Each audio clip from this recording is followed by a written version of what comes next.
Seda. Alessandro Baricco. Aunque su padre hubiera imaginado para él un brillante porvenir en el ejército, Hervé Joncourt había acabado ganándose la vida con una insólita ocupación, tan amable que por singular ironía traslucía un vago aire femenino. Para vivir, Hervé Joncourt compraba y vendía gusanos de seda. Era 1861. Flaubert estaba escribiendo Salammbô. La luz eléctrica era todavía una hipótesis y Abraham Lincoln, al otro lado del océano, estaba combatiendo en una guerra cuyo final no vería. Hervé Joncourt tenía 32 años. Compraba y vendía gusanos de seda. Para ser más precisos, Hervé Joncourt compraba y vendía los gusanos de seda cuando ser gusanos de seda consistía en ser minúsculos huevos de color amarillo o gris, inmóviles y aparentemente muertos. Solo en la palma de una mano se podían sostener millares. Es lo que se dice tener una fortuna al alcance de la mano. A principios de mayo los huevos se abrían, liberando una larva que, tras 30 días de enloquecida alimentación a base de hojas de morera, procedía a recluirse nuevamente en un capullo para evadirse luego del mismo definitivamente 2 semanas más tarde, dejando tras de sí un patrimonio que en seda se podía calcular en 1000 metros de hilo en crudo y en dinero en una buena cantidad de francos franceses. Siempre y cuando todo ello acaeciera según las reglas y, como en el caso de Hervé Joncourt, en alguna región de la Francia meridional. La Villedieu era el nombre del pueblo en que Hervé Joncourt vivía. Hélène, el de su mujer. No tenían hijos. Para evitar los daños de las epidemias que cada vez más a menudo sufrían los viveros europeos, Hervé Joncourt se lanzaba a comprar los huevos de gusano de seda más allá del Mediterráneo, en Siria y en Egipto. En esto consistía la parte más exquisitamente aventurada de su trabajo. Cada año, a principios de enero, partía. Atravesaba 1600 millas de mar y 800 kilómetros de tierra. Seleccionaba los huevos, discutía el precio, los compraba. Después retornaba, atravesaba 1800 kilómetros de tierra y 1600 millas de mar y volvía a la Villedieu, generalmente el primer domingo de abril, generalmente a tiempo para la misa mayor. Trabajaba todavía 2 semanas más para preparar los huevos y venderlos. Durante el resto del año descansaba. ¿Cómo es África?, le preguntaban. Cansa. Tenía una gran casa en las afueras del pueblo y un pequeño taller en el centro, justo enfrente de la casa abandonada de Jean Verbeeck. Jean Verbeeck había decidido un día que no hablaría nunca más. Mantuvo su promesa. Su mujer y sus 2 hijas lo abandonaron. Él murió. Nadie quiso su casa, así que ahora era una casa abandonada.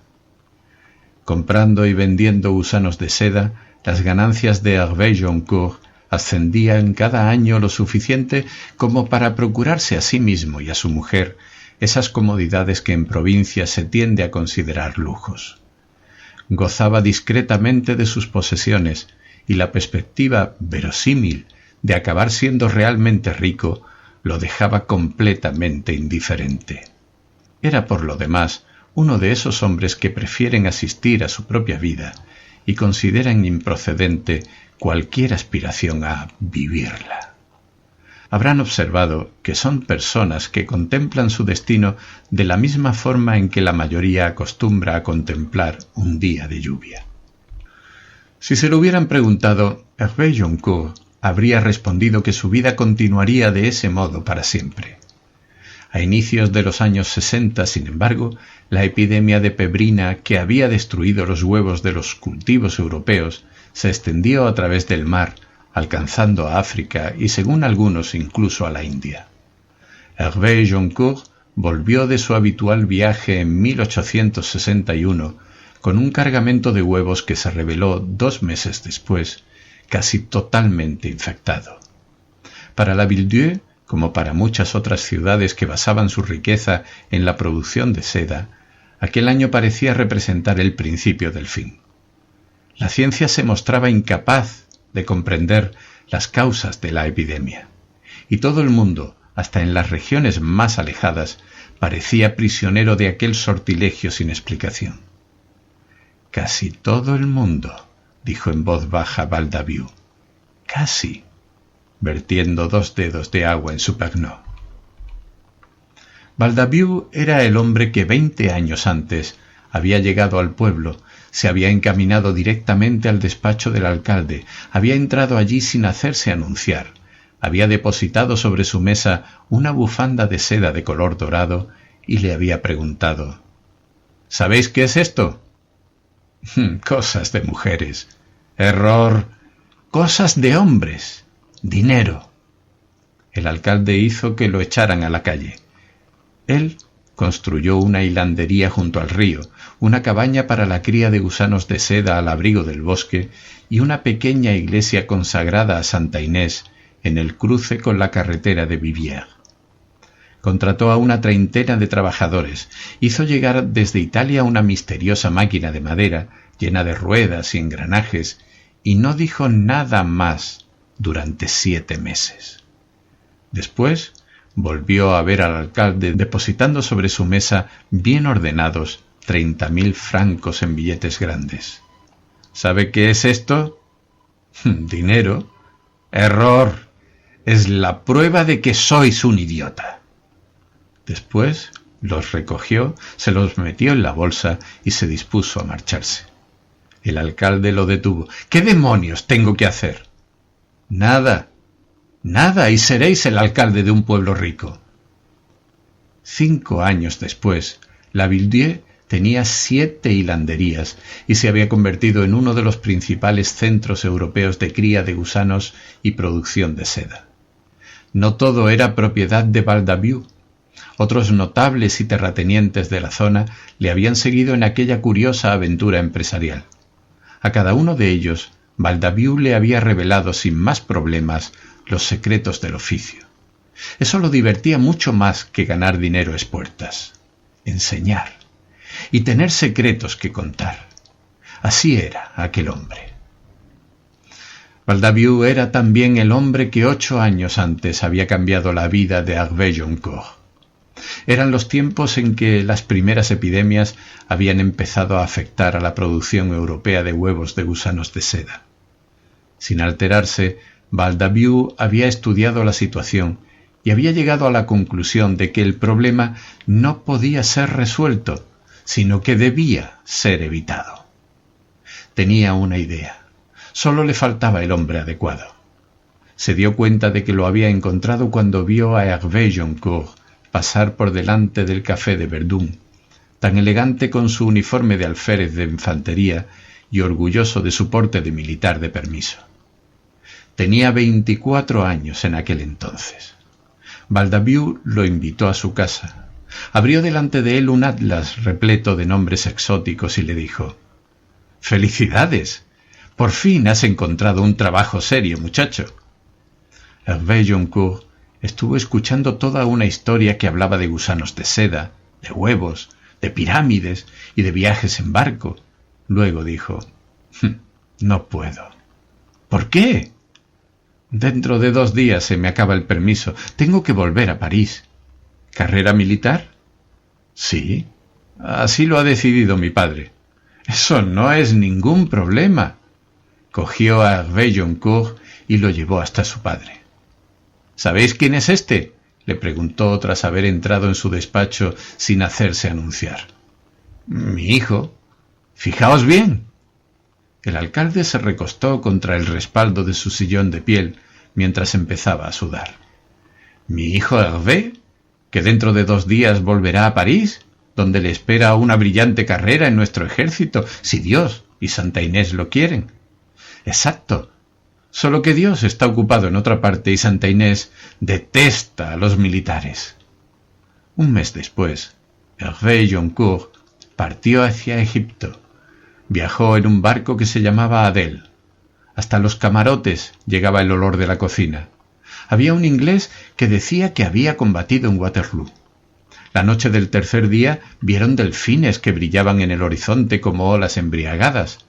En la ruleta salía siempre el número 16.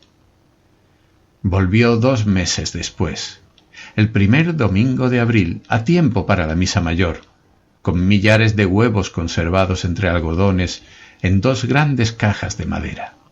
Tenía un montón de cosas que contar. Pero lo que le dijo Baldaviu, cuando se quedaron solos, fue: «Háblame de los delfines». «¿De los delfines? ¿De cuando los viste?» Así era Baldaviu. Nadie sabía cuántos años tenía. «Casi todo el mundo», dijo en voz baja Baldaviu. «Casi», vertiendo 2 dedos de agua en su pernod. Noche de agosto, después de medianoche. A aquella hora, normalmente, Verdun ya habría cerrado desde hacía rato. Las sillas estaban colocadas boca abajo, en orden sobre las mesas. Había limpiado la barra y todo lo demás. No faltaba más que apagar la luz y cerrar. Pero Verdun esperaba. Baldaviu estaba hablando.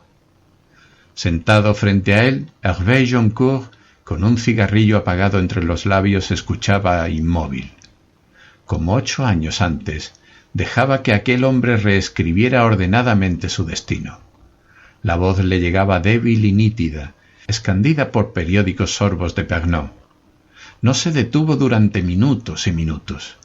La última cosa que le dijo fue: «No hay elección. Si queremos sobrevivir, tenemos que llegar hasta allí». Silencio. Verdun, apoyado en la barra, levantó la mirada hacia los dos. Baldaviu se empeñó en encontrar todavía un sorbo de Pernod en el fondo del vaso. Hervé Joncourt dejó el cigarrillo en el borde de la mesa antes de decir: «¿Y dónde quedaría exactamente ese Japón?». Baldaviu levantó el extremo de su bastón, apuntando con él más allá de los tejados de Saint-Auguste. «Siempre recto», dijo, «hasta el fin del mundo». En aquellos tiempos Japón estaba en efecto en la otra punta del mundo. Era una isla compuesta por islas, y durante 200 años había vivido completamente separada del resto de la humanidad, rechazando cualquier contacto con el continente y prohibiendo el acceso a todo extranjero.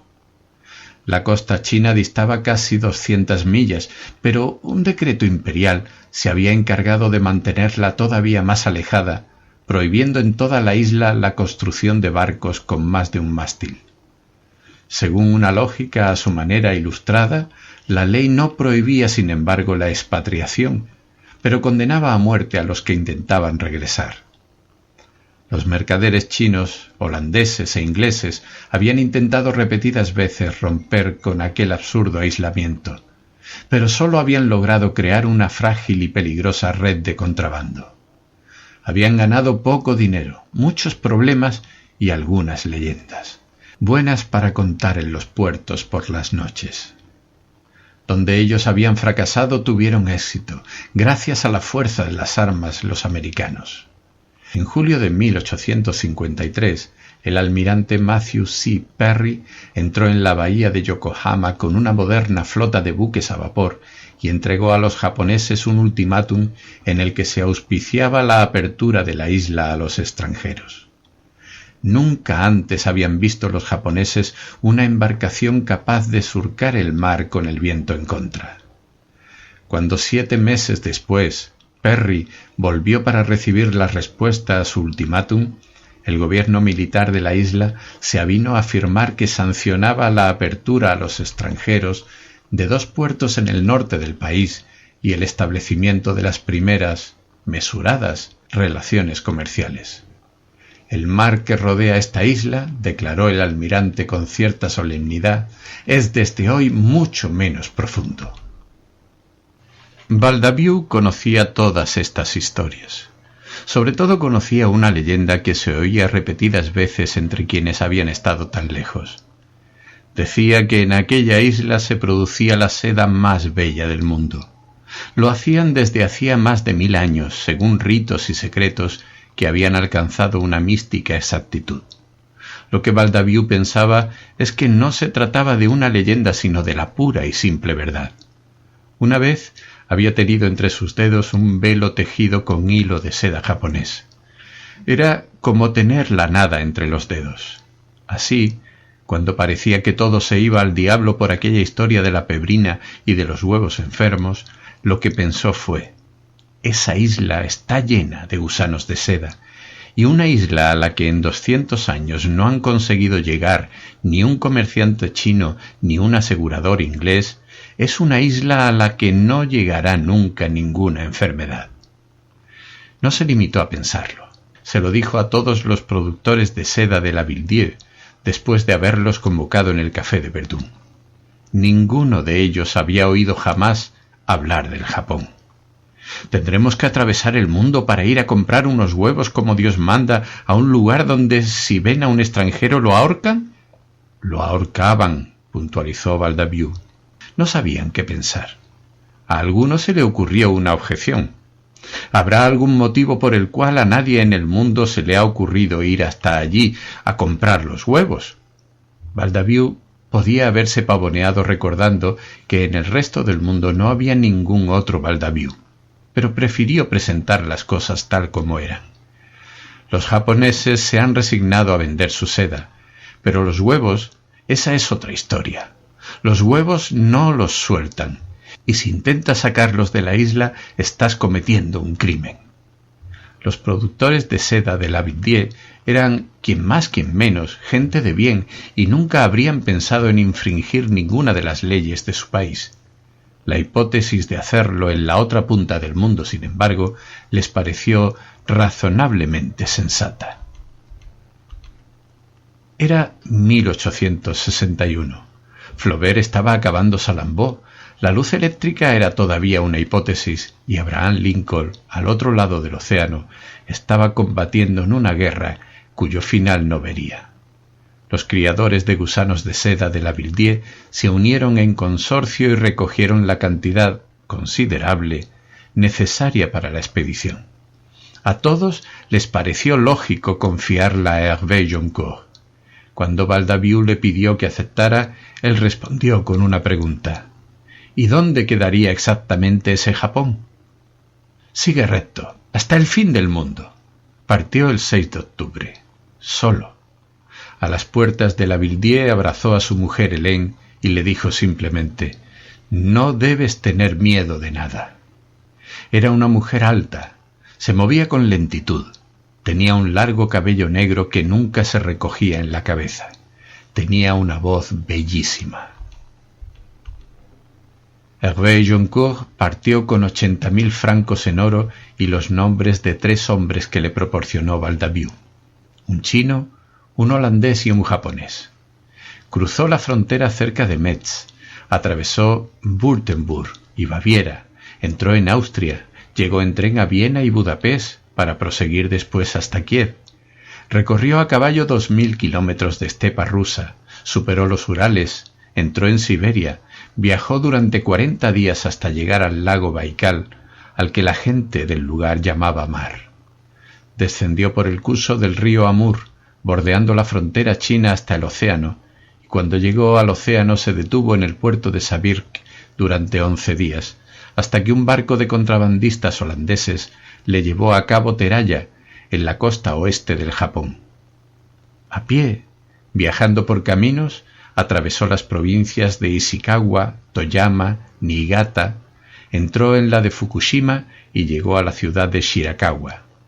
La rodeó por el lado este, esperó durante 2 días a un hombre vestido de negro que le vendó los ojos y lo llevó hasta una aldea en las colinas donde permaneció una noche, y a la mañana siguiente negoció la compra de los huevos con un hombre que no hablaba y que llevaba la cara cubierta con un velo de seda negra. Al anochecer escondió los huevos entre sus maletas, dio la espalda al Japón y se dispuso a emprender el camino de vuelta. Apenas había dejado atrás las últimas casas del pueblo cuando un hombre lo alcanzó corriendo y lo detuvo. Le dijo algo en un tono excitado y perentorio. Después lo acompañó de vuelta con cortés firmeza. Hervé Joncourt no hablaba japonés ni era capaz de entenderlo, pero comprendió que Ara-Kei quería verlo. Se descorrió un panel de papel de arroz y Hervé Joncourt entró. Ara-Kei estaba sentado con las piernas cruzadas en el suelo, en la esquina más alejada de la habitación. Vestía una túnica oscura, no llevaba joyas. El único signo visible de su poder era una mujer tendida junto a él, inmóvil, con la cabeza apoyada en su regazo, los ojos cerrados, los brazos escondidos bajo el amplio vestido rojo que se extendía a su alrededor, como una llama sobre la estera color ceniza. Él le pasaba lentamente una mano por los cabellos. Parecía acariciar el pelaje de un animal precioso y adormecido. Hervé Joncourt atravesó la habitación, esperó una señal del anfitrión y se sentó frente a él. Permanecieron en silencio mirándose a los ojos. Entró un sirviente imperceptible y dejó frente a ellos 2 tazas de té.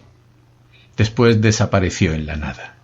Entonces Ara-Kei empezó a hablar en su lengua con una voz cantarina que se diluía en una especie de falsete fastidiosamente artificioso. Hervé Joncourt escuchaba. Mantenía los ojos fijos en los de Ara-Kei y solo por un instante, casi sin darse cuenta, los bajó hasta el rostro de la mujer. Era el rostro de una muchacha joven. Volvió a levantarlos.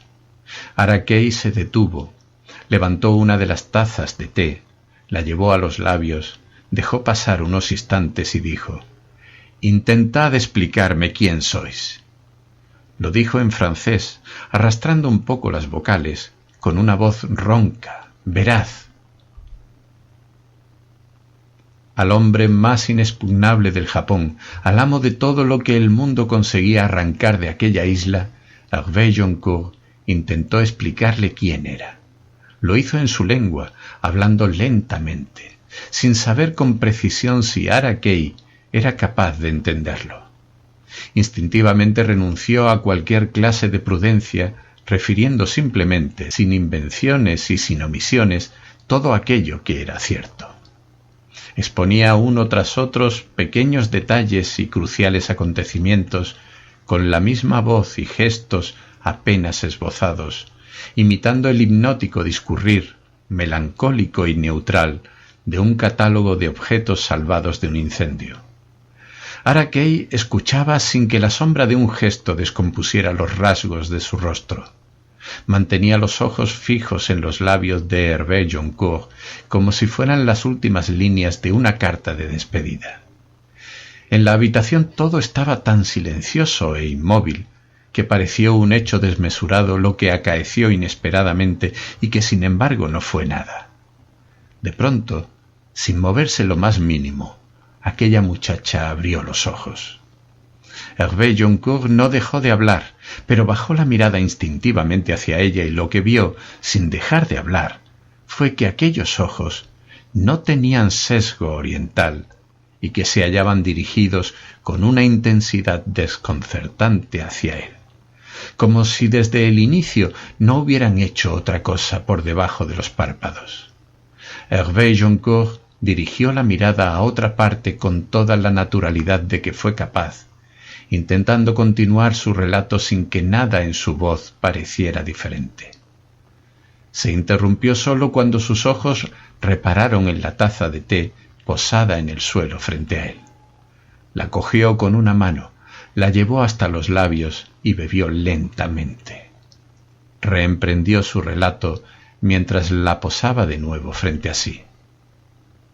Francia, sus viajes por mar, el perfume de las moreras en la Ville-Dieu, los trenes de vapor, la voz de Hélène. Hervé Joncourt continuó contando su vida como nunca en su vida lo había hecho. Aquella muchacha continuaba mirándolo con una violencia que imponía a cada una de sus palabras la obligación de sonar memorables. La habitación parecía ahora haber caído en una inmovilidad sin retorno cuando de improviso y de forma absolutamente silenciosa la joven sacó una mano de debajo del vestido, deslizándola sobre la estera ante ella. Hervé Joncourt vio aparecer aquella mancha pálida en los límites de su campo visual, la vio rozar la taza de té de Ara-Kay y después, absurdamente, continuar deslizándose hasta asir sin titubeos la otra taza, que era inexorablemente la taza en que él había bebido, alzarla ligeramente y llevarla hacia ella. Ara-Kay no había dejado ni un instante de mirar inexpresivamente los labios de Hervé Joncourt. La muchacha levantó ligeramente la cabeza. Por primera vez apartó los ojos de Hervé Joncourt y los posó sobre la taza. Lentamente le dio la vuelta hasta tener sobre sus labios el punto exacto en el que él había bebido. Entrecerrando los ojos, bebió un sorbo de té. Alejó la taza de los labios. La deslizó hasta el lugar de donde la había cogido. Hizo desaparecer la mano bajo el vestido. Volvió a apoyar la cabeza en el regazo de Ara-Kay. Los ojos abiertos, fijos en los de Hervé Joncourt. Hervé Joncourt todavía habló largo rato. Se detuvo solo cuando Ara-Kay dejó de posar sus ojos sobre él y esbozó una inclinación con la cabeza. Silencio. En francés, arrastrando un poco las vocales, con voz ronca y veraz, Ara-Kay dijo: «Si así lo deseáis, me gustaría veros de nuevo». Sonrió por vez primera. «Los huevos que os lleváis son huevos de pescado, no valen casi nada». Hervé Joncourt bajó la mirada. Su taza de té estaba allí, frente a él. La cogió y empezó a darle vueltas y a observarla, como si estuviera buscando algo en la arista coloreada del borde. Cuando encontró lo que buscaba, apoyó los labios y bebió hasta el fondo. Después dejó la taza frente a sí y dijo: «Lo sé». Ara-Kay rió divertido. «¿Por eso habéis pagado con oro falso?» «He pagado lo que he comprado». Ara-Kay se puso serio. «Cuando salgáis de aquí tendréis lo que deseáis. Cuando salga de esta isla vivo, recibiréis el oro que os pertenece. Tenéis mi palabra». Hervé Joncourt ni siquiera esperó la respuesta. Se levantó, dio unos pasos hacia atrás, después se inclinó. La última cosa que vio antes de salir fueron los ojos de ella fijos en los suyos, completamente mudos. 6 días después, Hervé Joncourt se embarcó en Takaoka en un barco de contrabandistas holandeses que lo llevó a Sarvik.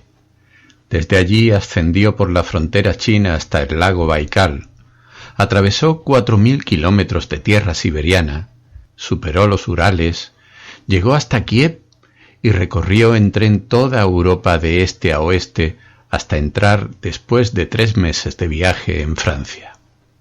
El primer domingo de abril, justo a tiempo para la misa mayor, llegó a las puertas de la Ville-Dieu. Se detuvo, dio gracias al Señor y entró en el pueblo a pie, contando sus pasos para que cada uno tuviera un nombre y para no olvidarlos nunca más. «¿Cómo es el fin del mundo?», le preguntó Baldaviu. «Invisible». A su mujer, Hélène, le trajo de regalo una túnica de seda que ella, por pudor, nunca se puso. Si se sostenía entre los dedos, era como coger la nada. Los huevos que Hervé Joncourt había traído del Japón, pegados a centenares sobre pequeñas láminas de corteza de morera, se revelaron completamente sanos. La producción de seda en la zona de la Ville-Dieu fue aquel año extraordinaria, tanto en cantidad como en calidad. Se decidió la apertura de 2 nuevas hilanderías y Baldaviu hizo construir un claustro junto a la pequeña iglesia de Santa Inés. No está claro por qué, pero se lo había imaginado redondo, por lo que confió el proyecto a un arquitecto español que se llamaba Juan Benítez y que gozaba de cierta reputación en el ramo de las plazas de toros. Naturalmente, nada de arena en el centro, sino un jardín, y si es posible, cabezas de delfín en vez de las de toro en la entrada. ¿Delfín, señor? ¿Sabéis lo que es el pescado, Benítez? Hervé Joncourt se puso a echar cuentas y se descubrió rico. Adquirió 30 acres de tierra al sur de sus propiedades y ocupó los meses del verano en diseñar un parque donde sería leve y silencioso pasear. Lo imaginaba invisible como el fin del mundo. Cada mañana se dejaba caer por el café de Verdun, donde escuchaba las historias del pueblo y hojeaba las revistas de París. Por la tarde permanecía largo rato bajo el pórtico de su casa, sentado junto a su esposa Hélène. Ella leía un libro en voz alta, y eso lo hacía feliz, porque pensaba que no había otra voz tan bella como aquella en el mundo. Cumplió 33 años el 4 de septiembre de 1862. Llovía su vida. Frente a sus ojos, espectáculo quieto. No debes tener miedo de nada. Ya que Valdaviou así lo había decidido, Hervé Joncourt volvió a partir hacia el Japón el primer día de octubre. Cruzó la frontera cerca de Metz, atravesó Württemberg y Baviera, entró en Austria, llegó en tren a Viena y Budapest para proseguir después hasta Kiev. Recorrió a caballo 2000 kilómetros de estepa rusa, superó los Urales, entró en Siberia, viajó durante 40 días hasta llegar al lago Baikal, al que la gente del lugar llaman el demonio. Descendió por el curso del río Amur, bordeando la frontera china hasta el océano, y cuando llegó al océano se detuvo en el puerto de Sabirk durante 11 días, hasta que un barco de contrabandistas holandeses lo llevó a Cabo Teraya, en la costa oeste del Japón. A pie, viajando por caminos, atravesó las provincias de Ishikawa, Toyama, Niigata, entró en la de Fukushima y llegó a la ciudad de Shirakawa. La rodeó por el lado este, esperó durante 2 días a un hombre vestido de negro que le vendó los ojos y lo llevó hasta la aldea de Arakei. Cuando pudo volver a abrir los ojos se encontró a 2 sirvientes que cogieron sus maletas y lo condujeron hasta los límites de un bosque donde le mostraron un sendero y lo dejaron solo. Hervé Joncourt se puso a caminar entre las sombras que los árboles a su alrededor y por encima de él recortaban a la luz del día. Se detuvo solamente cuando de improviso la vegetación se abrió por un instante como una ventana al borde del sendero. Se veía un lago, una 30 de metros más abajo, y en la orilla del lago, tendidos en el suelo, de espaldas, Arakei y una mujer con un vestido de color naranja, el pelo suelto sobre los hombros. En el instante en que Hervé Joncourt la vio, ella se dio la vuelta lentamente y por un momento, justo el tiempo de entrecruzar sus miradas. Sus ojos no tenían sesgo oriental y su cara era la cara de una muchacha joven. Hervé Joncourt reemprendió el camino en la espesura del bosque y cuando salió del mismo se encontró al borde del lago.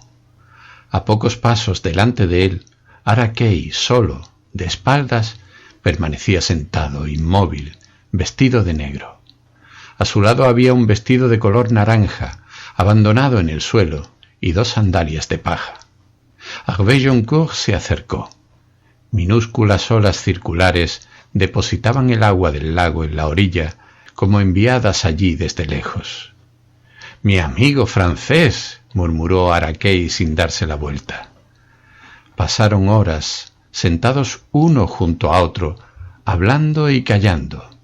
Después, Arakei se levantó y Hervé Joncourt lo imitó. Con un gesto imperceptible, antes de enfilar el sendero, dejó caer uno de sus guantes junto al vestido de color naranja abandonado en la orilla. Llegaron al pueblo cuando ya anochecía. Hervé Joncourt fue huésped de Arakei durante 4 días. Era como habitar en la corte de un rey. Todo el pueblo vivía para aquel hombre y casi no había gesto en aquellas colinas que no fuera hecho en su defensa y para su placer. La vida discurría en voz baja, se movía con una lentitud astuta, como un animal acorralado en su madriguera. El mundo parecía estar a siglos de distancia. Hervé Joncourt tenía una casa para él solo y 5 sirvientes que lo seguían a todas partes. Comía en soledad, a la sombra de un árbol con flores de colores que nunca había visto. 2 veces al día le servían con cierta solemnidad el té.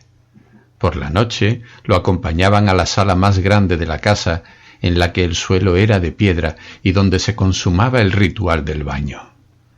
3 mujeres ancianas, con la cara embadurnada con una especie de cera blanca, vertían agua sobre su cuerpo y lo secaban con paños de seda tibios.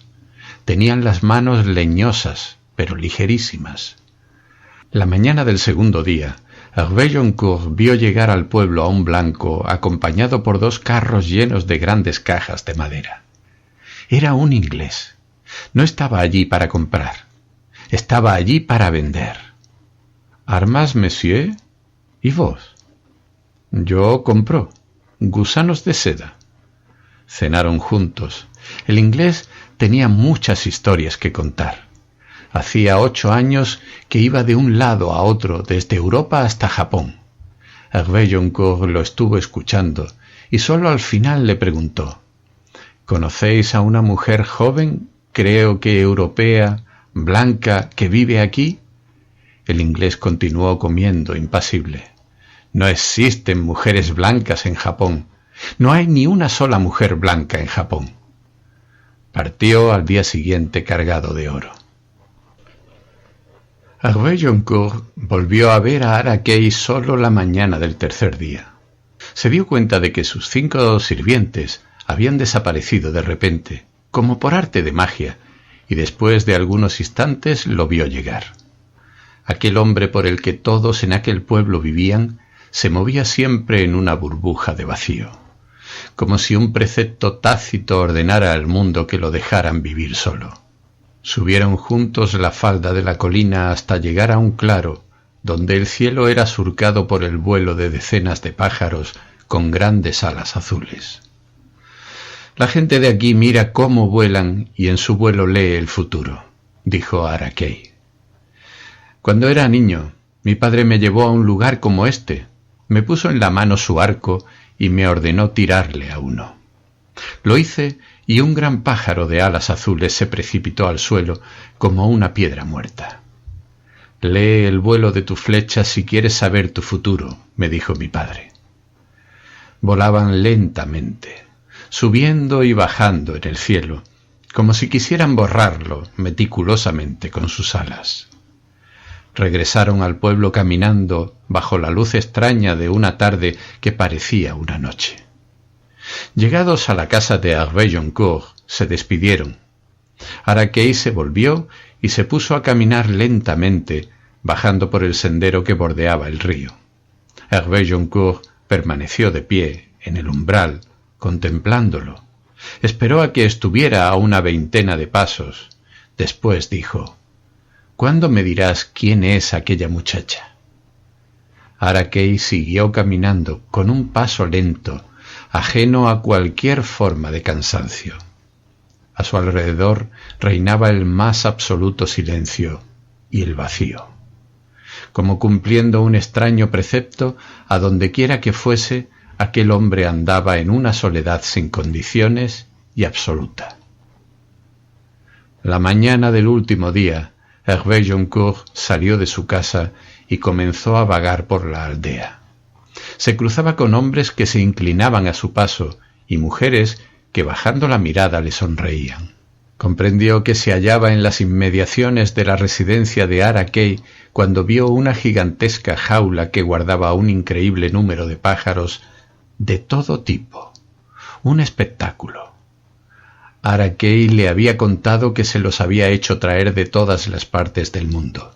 Había algunos que valían más que toda la seda que la Villiers podía producir en un año. Hervé Joncourt se paró a contemplar aquella magnífica locura. Se acordó de haber leído en un libro que los hombres orientales, por honrar la fidelidad de sus amantes, no solían regalarles joyas, sino pájaros refinados y bellísimos. La residencia de Arrakei parecía sumergida en un lago de silencio. Hervé Joncourt se acercó y se detuvo a pocos metros de la entrada. No había puertas, y sobre las paredes de papel, aparecían y desaparecían sombras que no emitían ruido alguno. No parecía vida. Si había un nombre para todo aquello, era teatro. Sin saber qué hacer, Hervé Joncourt permaneció esperando, inmóvil, de pie, a pocos metros de la casa. Durante todo el tiempo que le concedió al destino, únicamente sombras y silencio fue lo que se filtró de aquel singular escenario. De modo que al final Hervé Joncourt se dio la vuelta y reemprendió su camino, veloz, hacia su casa. Con la cabeza inclinada miraba sus propios pasos, ya que eso lo ayudaba a no pensar. Por la noche, Hervé Joncourt preparó las maletas. Después se dejó llevar a la habitación pavimentada de piedra para el ritual del baño. Se recostó, cerró los ojos y pensó en la gran pajarera, loca prenda de amor. Le pusieron sobre los ojos un paño húmedo. No lo habían hecho nunca antes. Instintivamente intentó quitárselo, pero una mano cogió la suya y la detuvo. No era la mano vieja de una vieja. Hervé Joncourt sintió resbalar el agua por su cuerpo, primero sobre las piernas y después a lo largo de los brazos y sobre el pecho. Agua como aceite y un silencio extraño a su alrededor. Sintió la ligereza de un velo de seda que descendía sobre él y la mano de una mujer que lo secaba, acariciando su piel por todas partes. Aquellas manos y aquel paño tejido de nada. Él no se movió en ningún momento, ni siquiera cuando sintió que las manos subían por los hombros hasta el cuello y los dedos. La seda y los dedos subían hasta sus labios y los rozaban una vez, lentamente, y desaparecían. Hervé Joncourt sintió todavía que el velo de seda se levantaba y se separaba de él.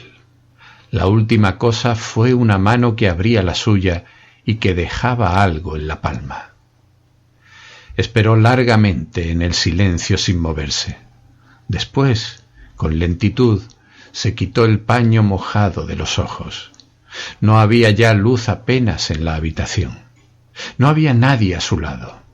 Se levantó, cogió la túnica que yacía doblada en el suelo, se la echó por los hombros, salió de la habitación, atravesó la casa, llegó ante su estera y se acostó.